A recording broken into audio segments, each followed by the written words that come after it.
No সিম problem. কাস্টমারের সিম লাগালাম আসে না, আমার সিম লাগালাম আসে না।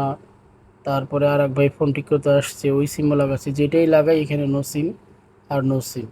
নো সিম ছাড়া কোনো ভাষা নাই। এই যে স্যামসাং M02s ফোনটা, এই যে নো সিম। তো এটাকে এখন কাজ করব, দেখতে পারবেন কিভাবে ঠিক করি। একদম সেটে কেউ কখনো কাজ করে না, একবারে ফ্রেশ। আমি অতি ফার্স্টে কাজ করবো। এই যে দেখেন সিপিইউ খুলে ফেলেছি। এটা সিপিইউ খুলে কাজ করতে হয়, কেন এর আগে এটা সাউন্ড আসে না। নো সিম এরকম বেশ অনেকগুলো ফোন আমি ঠিক করেছি। সেই জন্য, কেন এই ফোনগুলোর কোথাও কোনো মিস্ত্রি কাজ করে নাই, একদম সেটগুলো করলে একবারে দেখা যায় যে একদম অরিজিনাল কীভাবে যেভাবে ফ্যাক্টরি থেকে ওই রকমই দেখা যায় কাস্টমার নিয়ে আসে।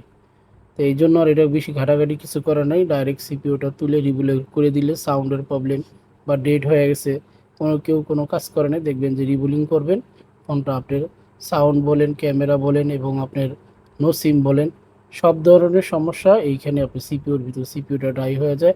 M02s।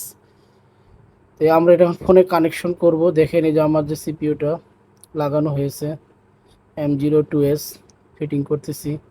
ফিটিং করতে একটু সময় লাগবে, সেই জন্য বেশি করে স্পিডটা বাড়াই দিছি, নর্মালের চেয়ে অনেক ডাবল করে দিয়েছি, সেই জন্য দ্রুত দেখা যাচ্ছে।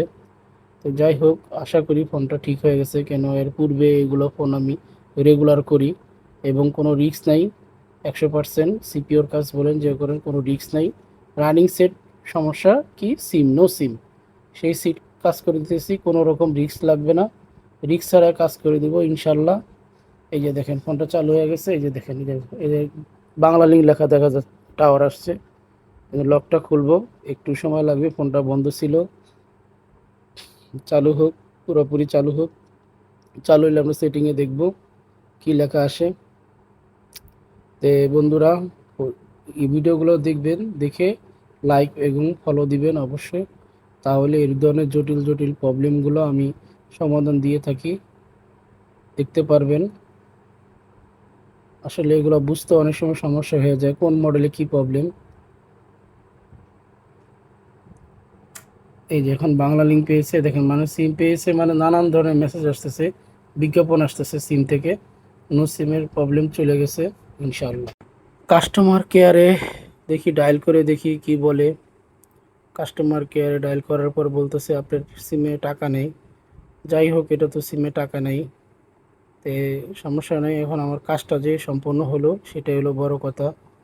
এখন সিম পাচ্ছে, কথাও বলতেছে, কাজটা সম্পূর্ণ ওকে হয়ে গেল এবং রিক্স ছাড়া হয়ে গেল। এটা আমি ফেসবুক এবং ইউটিউবে দিই, আপনারা অবশ্যই লাইক দিবেন। এবং এই ধরনের ফোন যদি কেউর কাছে থাকে, আপনি একদম কাজ করাতে চান, সিপিওর কাজ, যে কোনো কাজ রিক্স ছাড়া ইনশাল্লাহ করে দিব, কোনো রিক্স নাই। অনেক ধৈর্য সহ্য দিয়ে কাজ করতে হয়, অনেক যত্ন সহকারে সকল ফোনের সার্ভিস দিয়ে যাব ইনশাল্লাহ।